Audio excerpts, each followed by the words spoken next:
Welcome in to Hardcore Penn State Football. The boys are back. Shawn is back. Penn State continues to lose. Penn State lost to Indiana last Saturday, but more importantly, will face Michigan State in the land-grant trophy for the first time ever. Both teams coming in without a Big Ten win. We'll get to that and your fan questions in just a second. Make sure you're subscribed wherever you're listening. Welcome into Hardcore Penn State Football. I'm Corey Listoki. With me, as always, the great Shawn Kane. Welcome back, Shawn, and I believe a potential new member to the broadcast.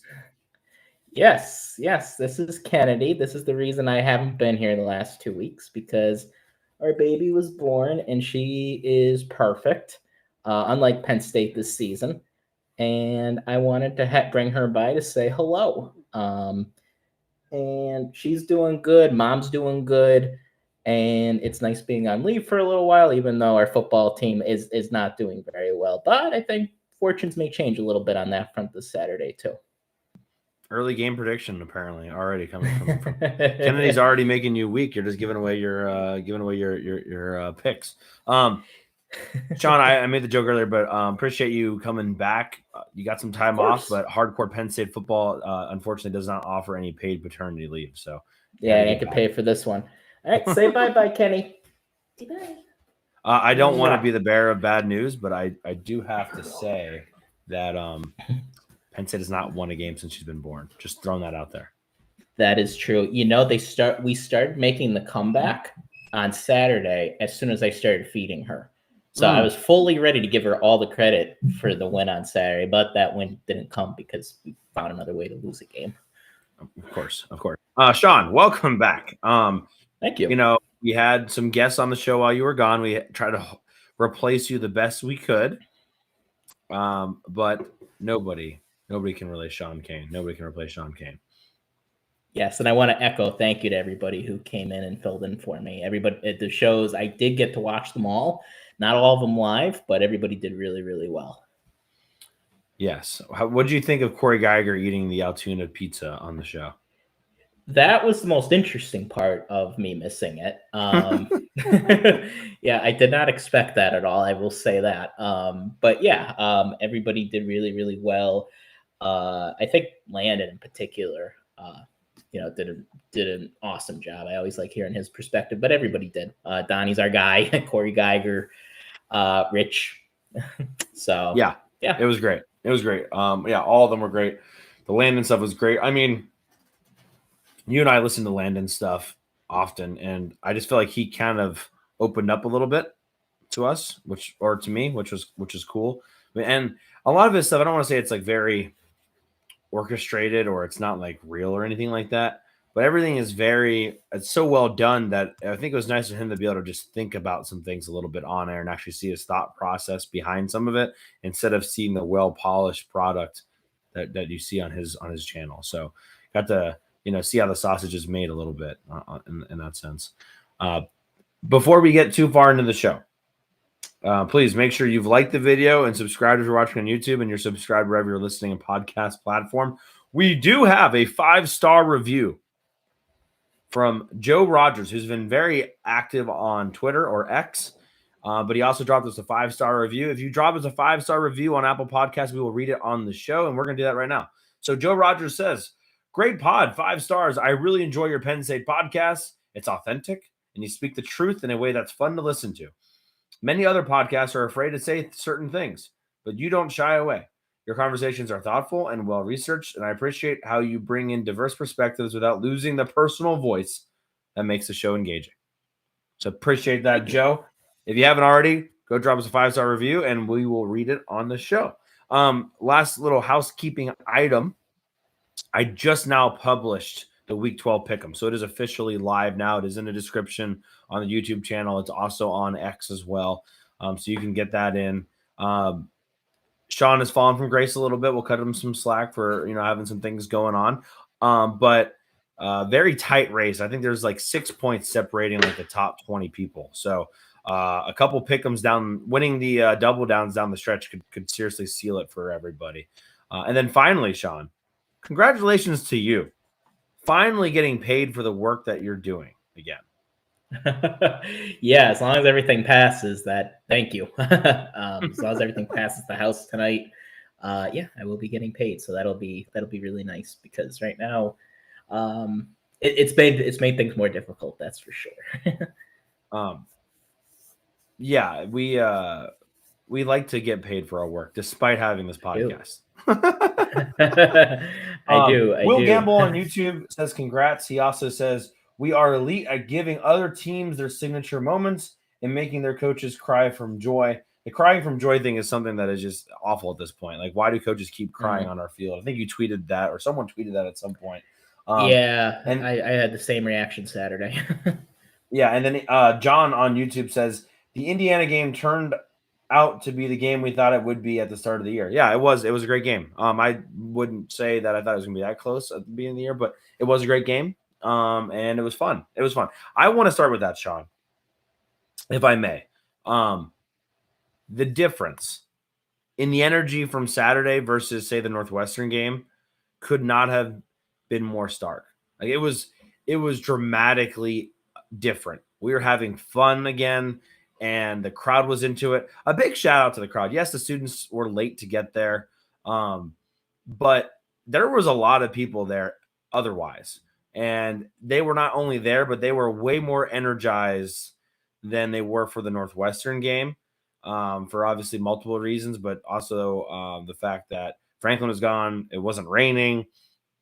Top 2 team in the country. But they were into it. They were willing this team at times to stay into it, cause multiple false starts. So I just wanted to say, as you know, a season ticket holder and going to these games, and it was a great environment, and it felt like Penn State football was back. They still lost, obviously, but it felt like we were getting back to Penn State football in this game. And it was, I mean, the name of this episode is Falling Upwards, and I think that the reason I titled this episode that is, yes, we lost. And Penn State is now 3-6, and they have not won a game against a Power 4 opponent, and they have not won the Big Ten. And we're in November. But it felt like this team and the energy, the aura around this team took a step in the right directions. I know people don't say moral victories, blah, blah, blah. This was a moral victory for me, and I am going to celebrate this. I think it was a step in the right direction. And despite Penn State losing, I think they played their best game on Saturday. So they did play their best game on Saturday. I do agree with that. And are you about to rip apart all the positive things I just said in like 5 seconds? No. I'm gonna get to I'm gonna start positive and then get a tad negative. So positive is yes. They did play their best game. I do feel better about the rest of the year. I think I said on the podcast right before I left, I don't think this team's winning another game because I thought they were just kind of roll over and die.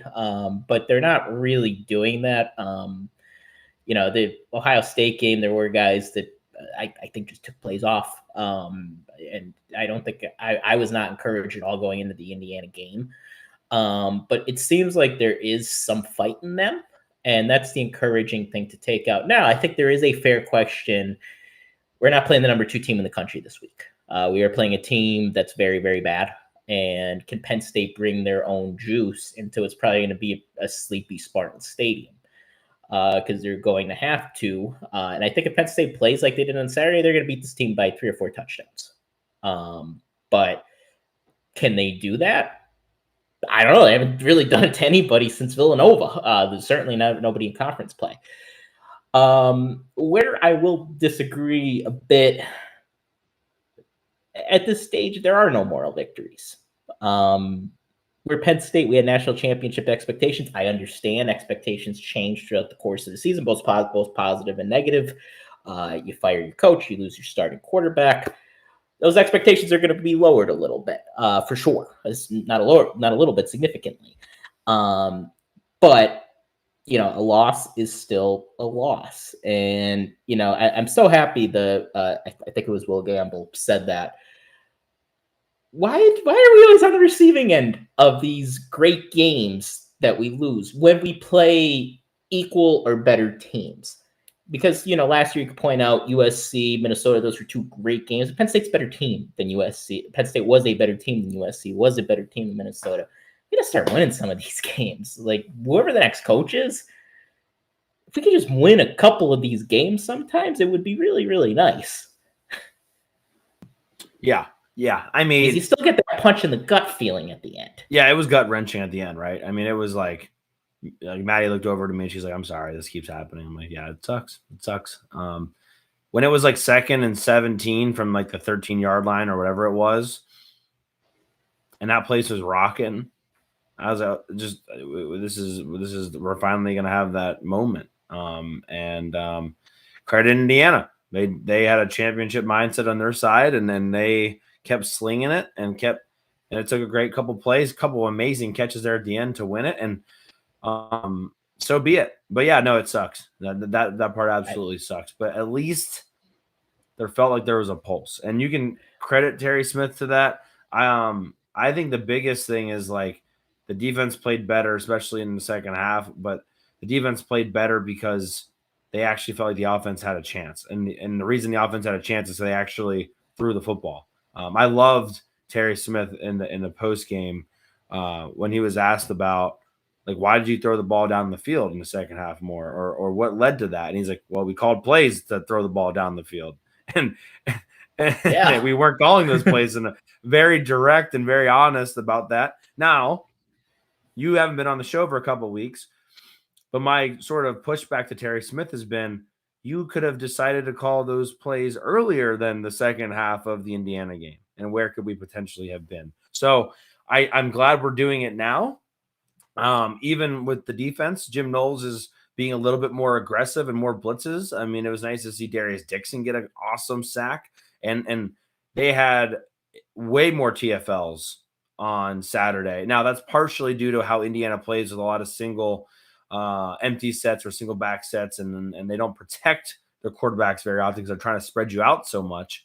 But clearly they caused more havoc on Saturday and stopped the run better than they had. And I don't think it's a coincidence that they did better against the run and had more havoc at the same time. So there were positives from this, but then the question just becomes, why didn't we maybe do some of this earlier? Yeah, all that is 100% true. Why weren't we throwing the ball downfield with Drew Aller? And then first couple games with Ethan Grunkemeyer, because I thought Grunk played well.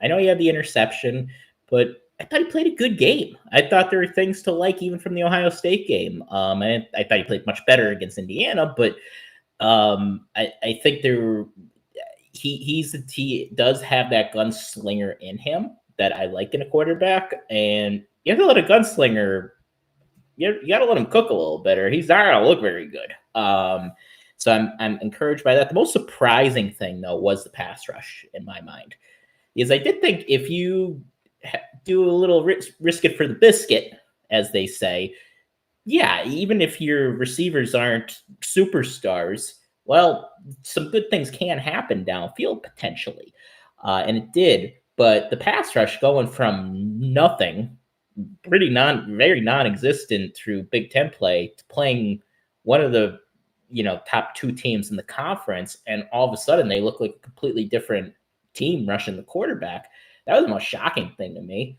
And Indiana, they're known for their RPO offense. So with an RPO, ball's typically out of the quarterback's hands very, very quickly. It wasn't the case on Saturday. They didn't run as many RPOs as I think anybody thought. And Penn State took advantage. And the reason I thought Penn State, in the back of my mind, I thought we were going to lose by more. But I thought in the back of my mind we could have a shot is pound for pound, we do have more talent than Indiana. And I think that's going to be what catches up to Indiana eventually in the playoffs. Especially when they start having some injuries, and they're already having some injuries. Surratt didn't play on Saturday. They've had some injuries on the offensive line.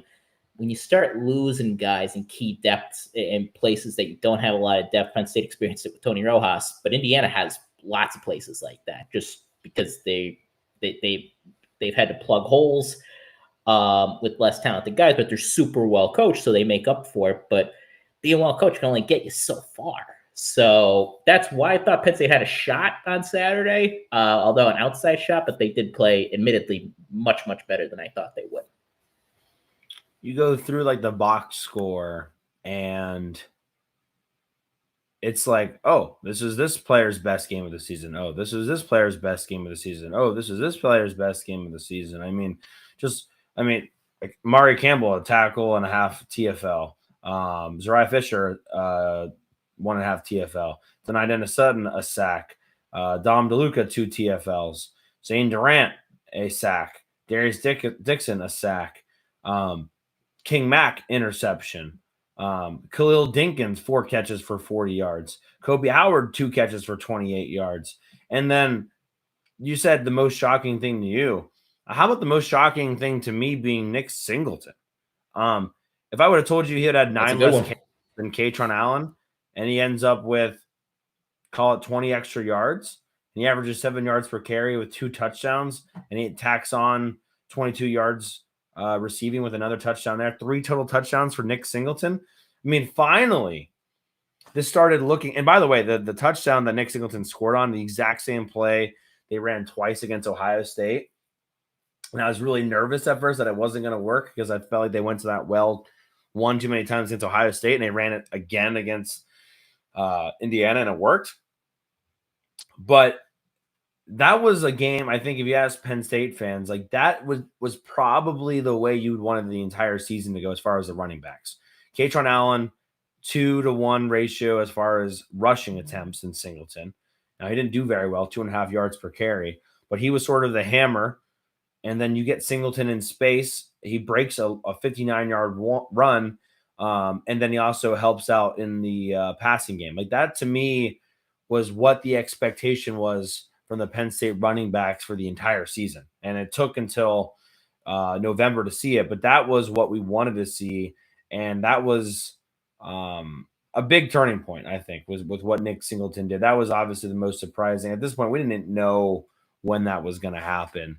And now, at least as a fan of Nick Singleton, I'm very curious to see if that is something like, now that he's got that one out of the way, does it now just kind of go back to, does he revert back to who he is? I'm very curious to watch that. Michigan State, by the way, not very good at stopping the run. So we'll have to keep a close eye on that this Saturday in the Land Grant Trophy. Yeah, I love what you said about Singleton. I have been pretty critical of Nick Singleton throughout the year. I love Nick as a guy, and I think I love what he did for Penn State, but just hasn't had a good season. But on Saturday, he was better than Katron Allen, and that's the first time all season we've been able to say that. He gave us something that this offense has been sorely missing. And part of it's probably Andy Kotelnicki getting him the ball in space. You saw that against Ohio State even a little bit with the pitch, with some of those pitch plays that we did in the first half, and then mysteriously they disappeared in the second half.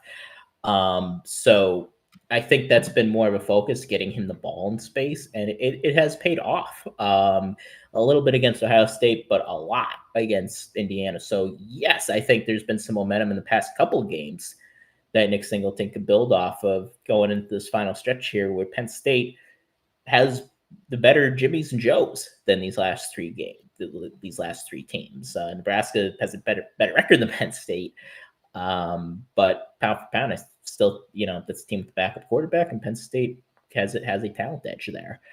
And then, so on that last play, it happened pretty close to where you sit, I believe. Did you think he caught it? I didn't on TV. No. I go to my wife. I was like, this is being overturned. He didn't catch that ball. No, and we didn't even know. We couldn't even tell on the video board. Couldn't even tell on the video board the fact that it wasn't his right foot that touched first. Like, it's still on the video board, looked like his right foot hit the ground. And so it was shocking for sure. More impressive again, like King Mack. Yeah. Like pushes him out of bounds. And I don't understand how Wheatley. Wheatley. Mack had the interception. Yeah. I don't honestly understand how he was able to get a foot down. know if I am even mad at Wheatley, given that it's really hard to play zero coverage in that situation, the goal line where that guy can literally go any way he wants. He can go left, he can go Did it right. well. And he put himself in a very good position, just not in the best position. And so, yeah, no, it's frustrating. I mean, look, once you allow a team to get all the way down there, I mean, now you're just people are like, oh, should you blitz? Should you not have blitz? Like, I had no problem with being aggressive there and trying and at least giving yourself a chance. And if you get a sack, I just want to go back to the play before that where Amari Campbell slipped. Yep. Like, Shawn, when we talk about like, oh, why do like everyone else have their best games against us? Like, why can't we just not keep our feet in critical moments? And I'm gonna bash on Penn State and Beaver Stadium and I guess specifically West Shore home field now because the field has cost Penn State too many times. We have had this conversation on this podcast for years. Why does it always seem like our guys are the ones that are slipping and not their guys when it's our field? Like, are we like, how does this continue to happen? That was an easy interception. It wasn't like the ball was tipped and yeah, it was kind of close, but not really. No, like he picks that off if he keeps his feet and he almost picked it off regardless. So that to me, that play on second down was the one that is really going to hurt me more because how many times if Penn State was driving down there, I mean, the interception in to Minnesota in 2019 is one I think about a lot. But like, how many times would Penn State go down there and something like that happen? And you're like, oh yeah, that makes sense for Penn State to throw a tipped interception to lose the game. And they had it right there for the taking. And I don't blame Amari Campbell. I honestly blame the grass yet again for, SEAL Team 6 up top just sniping them. Yeah, that was because it felt like the ball hung up in the air for like 5 minutes. And my first reaction was, how was there nobody there? And then you see the replay and you see Campbell just slip I think he sees the ball in the air and right then is where he slips. And those are just the breaks that we have not gotten all year. Yeah. All season. Having, whether you go back to the blade of grass at Oregon, we haven't caught that break, especially late in games. The ball just hasn't gone our way, and the grass has not gone our way. And it's not an excuse for why we're here. It's just an observation, and I can't really explain it. And sometimes sports can be cruel, and I think we're on the receiving end of just a cruel season for a million different reasons, but one of them has been we have not been lucky. On really YouTube, sucks. yeah. I mean, it is what it is. Like, I mean, they've lost a lot of close games where a couple plays go another way, and they are in a much better spot. Like, they very easily could be, sitting at 6-3, maybe even 7-2, with just one or two plays going the other way. But it is what it is. A lot of people are talking about the defense. I think we can segue into the fan questions by getting there. First question coming from Dorito Bandit saying Jim Knowles' buyout is $7 million or so, I hear. With the rebuild this team is about to go through, I feel like we need someone who can simplify the defense. Do you think that they will show Knowles the door at the end of the season? And if so, do you think Barnes gets his shot? First of all, no, Barnes will not get his shot as a defensive coordinator. I can answer that one very, very quickly. Deion Barnes is not going to be the defensive coordinator at Penn State anytime soon. That being said, I thought it was Jim Knowles' best called game of the year against Indiana. That Indiana team scored 50-something points how many times this year? And if Curt Cignetti had the opportunity, I mean, even post-game, Curt talked about what it meant to win in Beaver Stadium to him as a West Virginia, Pittsburgh guy. If he had the opportunity, he would have put up as many as he possibly could. Like, they were getting – I know they had a couple injuries, but they were getting Indiana's best shot. They were going to try to score as many points as they could. And I thought just in general, the defense played with a little bit more confidence. We saw a lot of Alex Tash, but just the play calling was more aggressive. And I thought they did a lot better job against the run. They did say they simplified it some, but I wanted to give Knowles some kudos. I did think it was his best coach game so far this year. And maybe that is what our expectation should be, is that we were wrong. And then it did take some time to learn the system, unfortunately. But as far as answering the question, like, it really depends on who's hired. I do think if it's an offensive-minded guy, Shawn, I think they're going to keep him. The only reason that Jim Knowles would not be retained is if it's Mike Elko or Manny Diaz. Otherwise, I think they're going to retain him. I would agree. Jim Knowles is still very well thought of among the college football elite, among the college football coaching society. Like, he is still a well thought of guy. He may not be well thought of among Ohio State and Penn State fans right now, for good reason. But I do think if a couple different things go a couple different ways, even Penn State fans are looking at Jim Knowles different. And part of that is Tony Rojas getting injured. And it's not his fault that James Franklin didn't recruit linebackers well enough past couple of years. That's not really on him. Now, has he done well this year? No.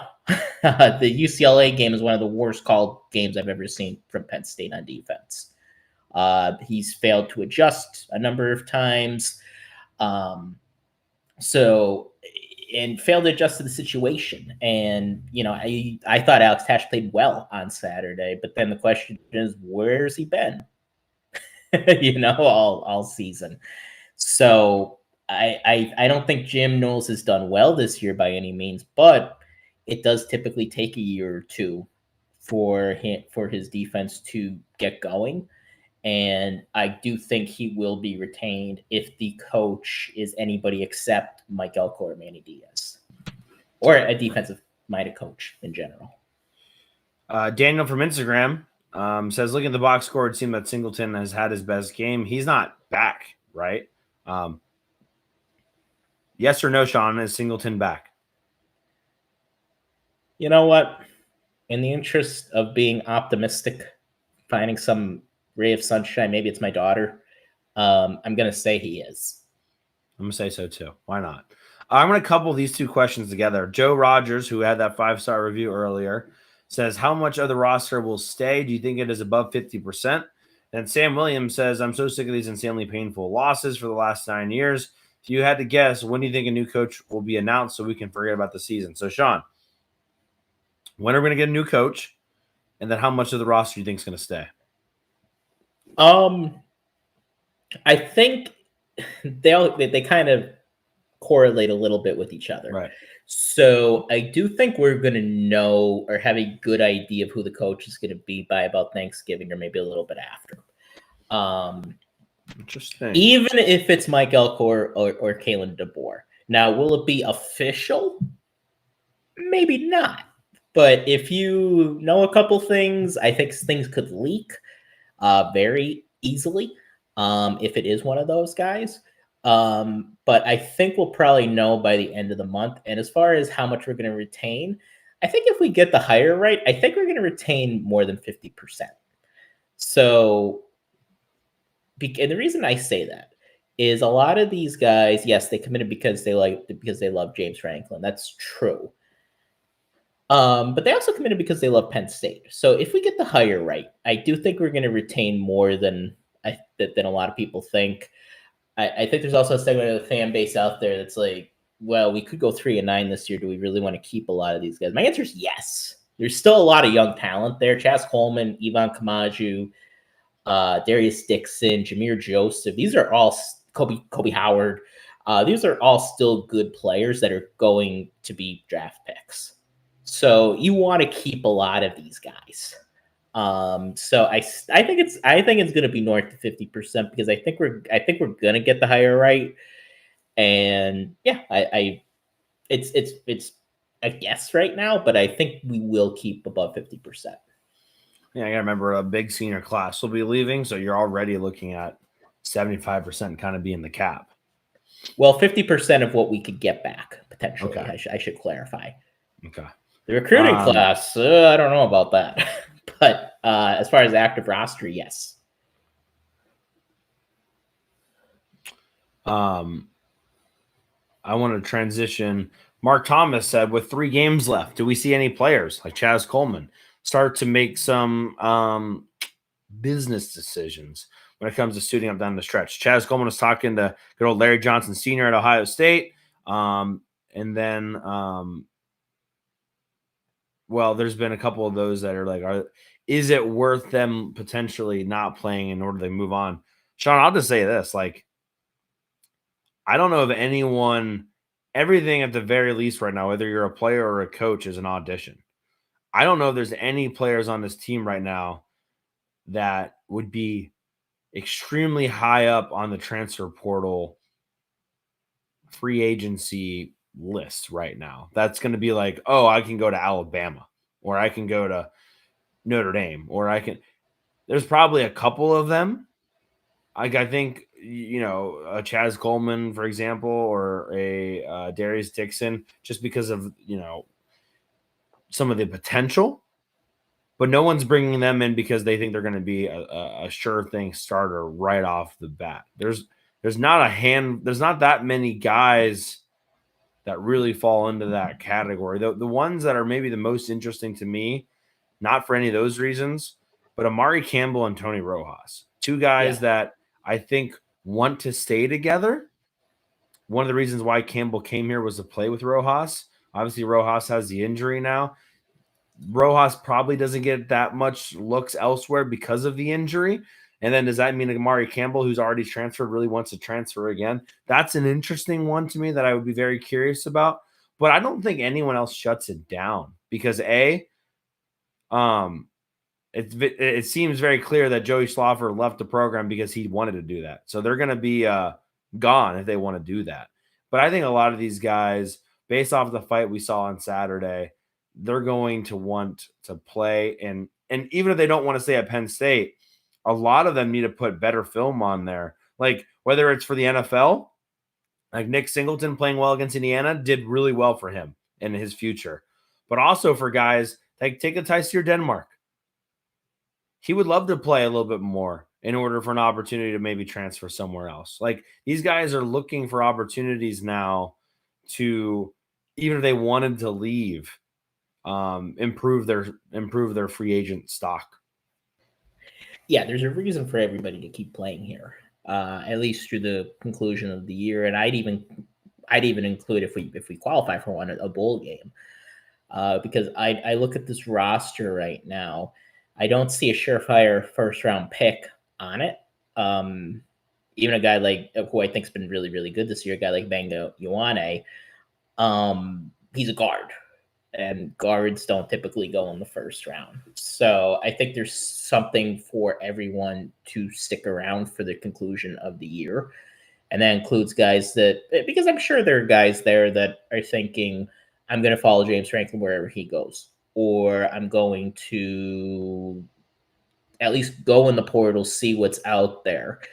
And that's only normal. I don't blame them at all. But right now, just shutting it down, I think that's a bad strategy. Because even a guy like Chaz Coleman, he hasn't done a ton in Big Ten play. He looked pretty good against Ohio State, but he hasn't done a ton in conference play right now. Ivan Kamaju has been better than him through a good part of the year. But I still think they have incentive to stick around. In a similar conversation, Brennan Malinovich asks, longtime listener of the show, in other news, let's talk about wide receiver Kyron Hudson leaving the field. Seems like there are some cancers to the team. If you did not see, Kyron Hudson left the field before the alma mater on Saturday. If I look at his box score real quick, he ended up with one catch for 9 yards, and I believe he was targeted on the interception, if I'm not mistaken, that Grunkemeyer threw. He was. Do you think that this is the last we see of Kyron Hudson on the field?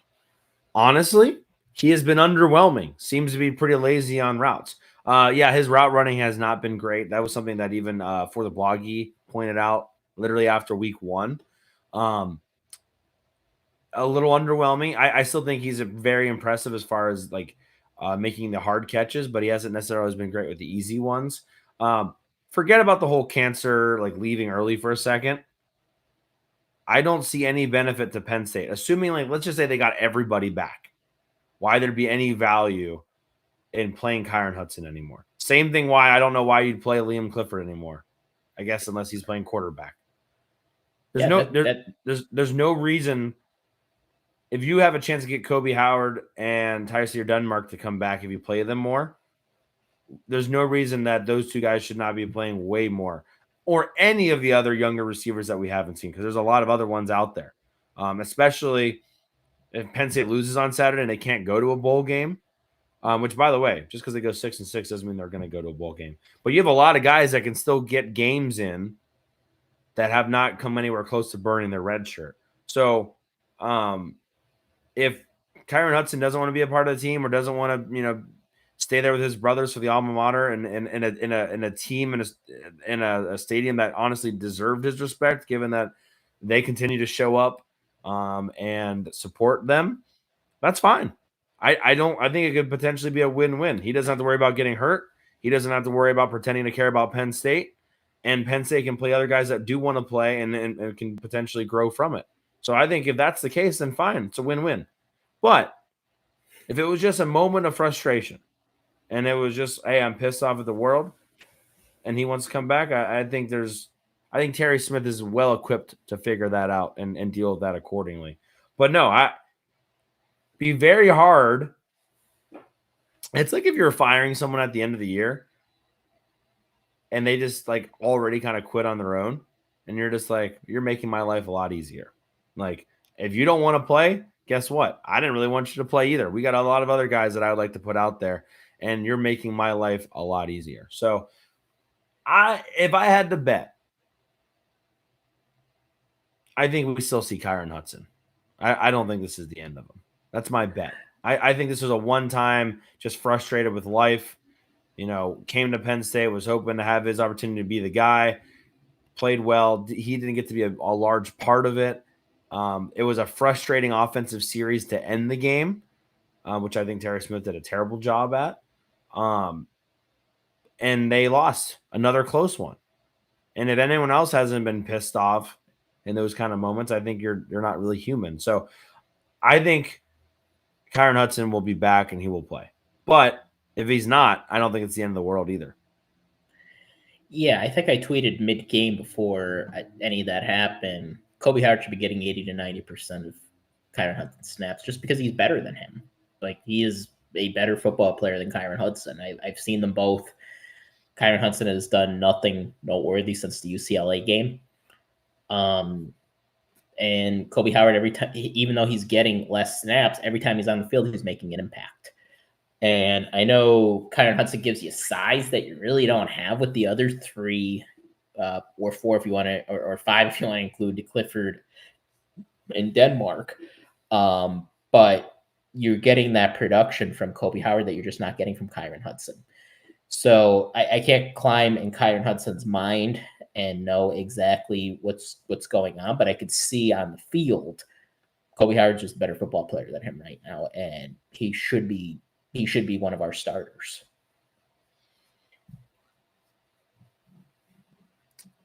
Let's go to the question we kind of hinted around and talks about wide receivers. Will Gamble says, crazy, just throwing the ball down the field makes everything easier. Why just now is Kotelnicki calling downfield pass plays? Shawn, before I let you answer this, are we positive that Andy Kotelnicki was calling the plays in the second half? I think he was, but reluctantly? Who knows? Was James Franklin meddling from the outside? Do you think Franklin was meddling in the first half and then he just lost connectivity? I think that's what happened. James Franklin's actually secretly calling the plays still. He phones in, talk to Andy, and then they lost connection. Andy was like, well, I guess I got it from here. And then the offense opened right up. So what was the question? Why just now is Kotelnicki calling downfield pass plays? Yeah, that's a hard question to answer. I think I could hypothesize a little bit. They tried everything else and it hasn't worked. And I think eventually they get to the point, and they should have got to this point during the Oregon game, frankly, or at least after the Oregon game, and they should have came to this epiphany like, oh, turns out if we throw the ball downfield, good things could happen. I think also you have to look at who the quarterbacks were. And it's no secret, Drew Aller didn't like throwing downfield. He just didn't. He didn't do it through different offensive coordinators. Even when shot plays would be called, he would look off his routes quickly and check down. Grunk hasn't done that as much. Grunk tends to keep his eyes downfield, wait for things to develop a little bit more, and it's paid off for him. So part of it is the new quarterback. He was more comfortable this week, partly because he was at home, partly because the offensive line played better, did a better job in protecting him. And he was able to cook a little bit, and he was willing to take more shots downfield. So part of it is the new quarterback, and then part of it is we just start calling more downfield plays. Yeah, and again, that's why I'm wondering, like, is Zanny Kotelnicki does not understand, or does he have no faith? Like, that's what I'm trying to figure out. Like, I assume he knows better because he's a college coach and one of the best programs in the country. But at the same time, it just doesn't seem like, what does he know about this offensive passing attack that he was so afraid of? That's what I would love to understand. It beats me. And then part of it might even be Kevin Kobe Howard out there. Because it seems like every catch that he has is over 20 yards. Yeah. And that's a really valuable thing to have. And James Franklin didn't play him until didn't play him at all. He didn't start playing until after. Well, he wasn't good enough on special teams, Shawn. Yeah, because of special teams miscues or something. I think Terry Smith did mention in his press conference that he blocked better than they expected him to. So maybe that was keeping him off the field. I still think that's a lame excuse, because if it's 3rd and 12, you don't really just call a play for him.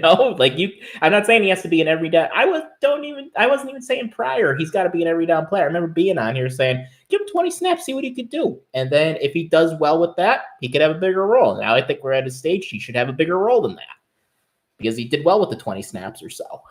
What the amount of playing time he's gotten the last 3 weeks is what he should have been getting from the beginning. Yeah. All right, we got about just a handful of minutes here before I have to get out of here, unfortunately. Coaching search, Shawn. You haven't missed anything really in your time gone. There's a lot of speculation. You're more convinced that we're going to have a coach sooner than I am. I'm not convinced that we're going to have one before say middle of December, but you seem more convinced on that. Shawn, we've heard a lot of names. Sounds like Eli Drinkwitz is up there. Sounds like Mike Elko is not a complete no.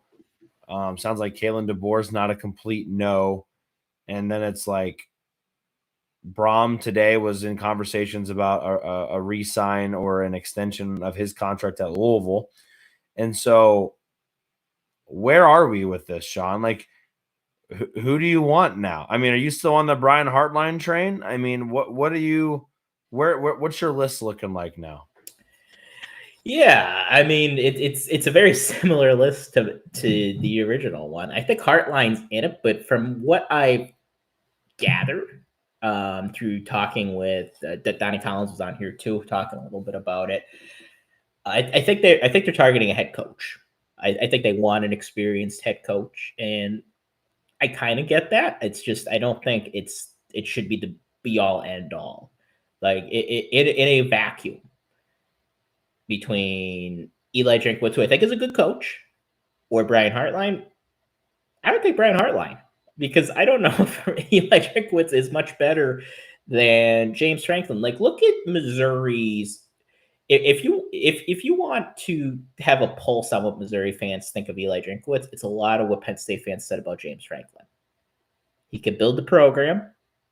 He's going to bring some excitement, but in game, against better teams, it's a lot of that. If you watch them, you see a lot of that. Now they have a more exciting offense than Penn State has for sure, So they're different styles, but they're still equal results. And I'm not going to be upset if we hire Drink per se, but it will leave me wanting a little bit more. But I think Mike Elko is a possibility. If Penn State could get something in writing with him prior to the playoffs, which I fully expect Texas A&M to qualify for, I say you do it. Especially since he could probably work behind the scenes. I don't really know how that would work out. I think he could get something in writing though. And it would probably leak, I would imagine. So could set for a pretty awkward situation with him and Texas A&M. But I think we'd be aware of it prior to January. So Mike Elko's at the top of. I was just say the awkward situation with LSU where Brian Kelly said he's never been fired yet, or is still expecting more money. Again, I'm going to go back to the vacuum. In a vacuum, LSU is a better job than Penn State. I don't think it is. Like, imagine if Josh Shapiro went and fired James, or went and fired the athletic director and said, I'm going to consult with Joe Biden about who to hire as the next head coach. Like, it's bonkers what's going on down there. Louisiana, baby. Yeah, it is a bonkers situation. And they don't have a president. They don't have an athletic director. It seems like the governor or someone that shouldn't be anywhere near the situation is running the show. So I think Penn State's I think a guy like Mike Elko probably looks at that and he's like, I don't really know if I want any part of that right now because I don't know what I'm signing up for. So yeah, I think another name to watch out for too was probably Brent Key from Georgia Tech. So keep an eye out for him. I would personally prefer Brent Key to Eli Drinkwitz as well. I think I would too. But I think of them at a similar level. Yeah. All right, we're gonna get out of here, Shawn. I didn't even ask you. Do you have a prediction and a bold prediction for Saturday? Yeah, I think Penn State's gonna win. You know what the crazy thing is, Corey? On this podcast, I've never predicted Penn State to lose yet. Because I picked Penn State to beat Iowa, and then I didn't make a prediction for Ohio State and Indiana. Oh, this season, you mean? Yes, I thought Penn State was going to lose to Ohio State and Indiana. I just wasn't on here. But I think Penn State gets a win. I think there were some positive things to build off of.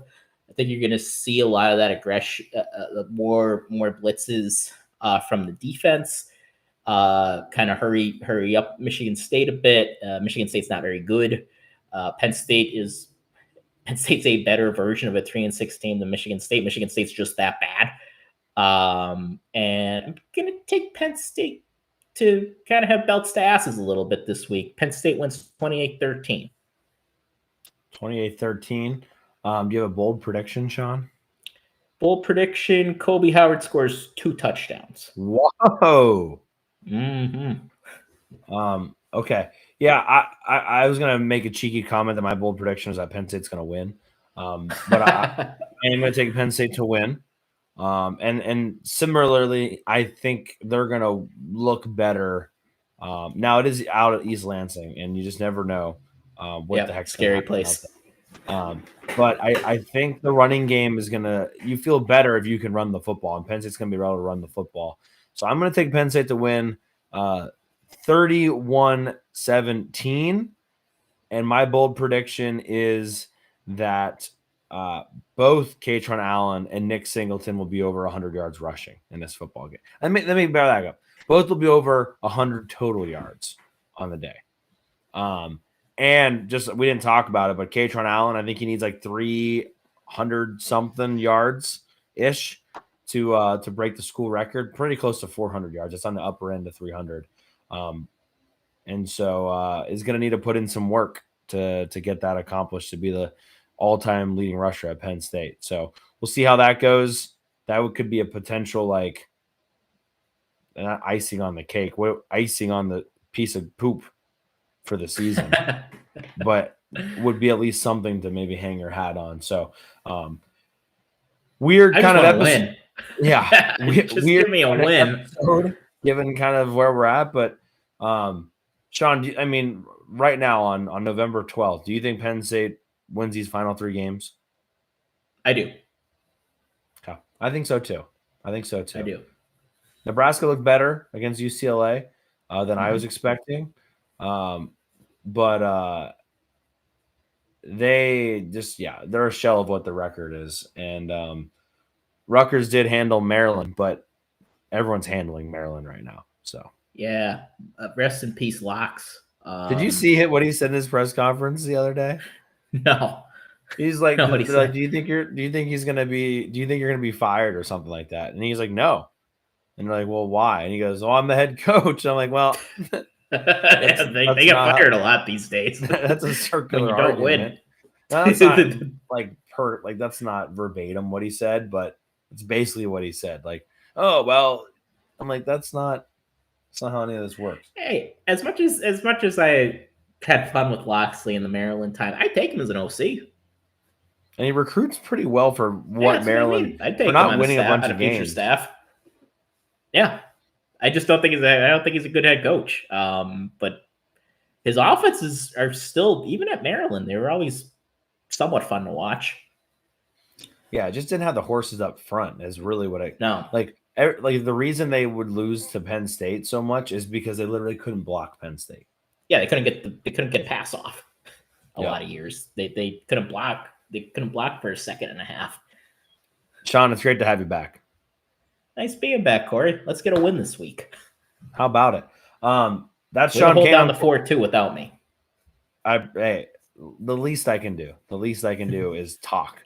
And because you were out, I don't track this, but I'm guessing I talked more. Well, maybe not. I don't know. Maybe I asked more questions because it's more interviewee.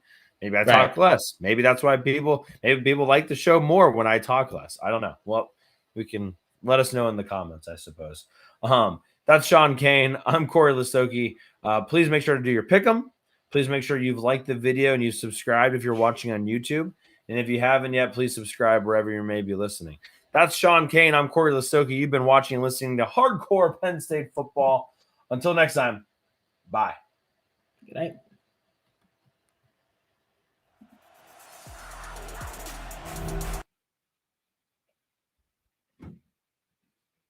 Is Shawn still there? He's gone.